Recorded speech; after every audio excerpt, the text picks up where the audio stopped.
Жозеф Мессенджер. Словарь жестов. Как читать мысли без слов.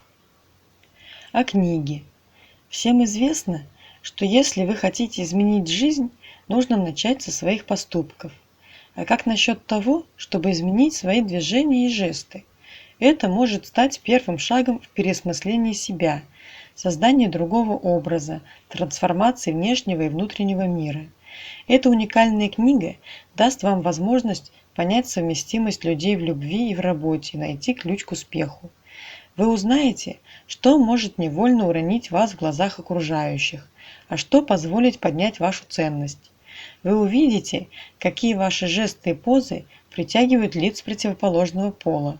Кроме того, вы сможете расшифровывать более 1000 жестов других людей и в конце концов научитесь разбираться, лгут вам или нет. Жозеф Мессенджер – психолог, один из крупнейших специалистов в сфере невербального общения, которым является язык тела и жестов. Ответы на любые вопросы вы найдете в его книге, которой нет равных среди всех изданных на эту тему по сей день.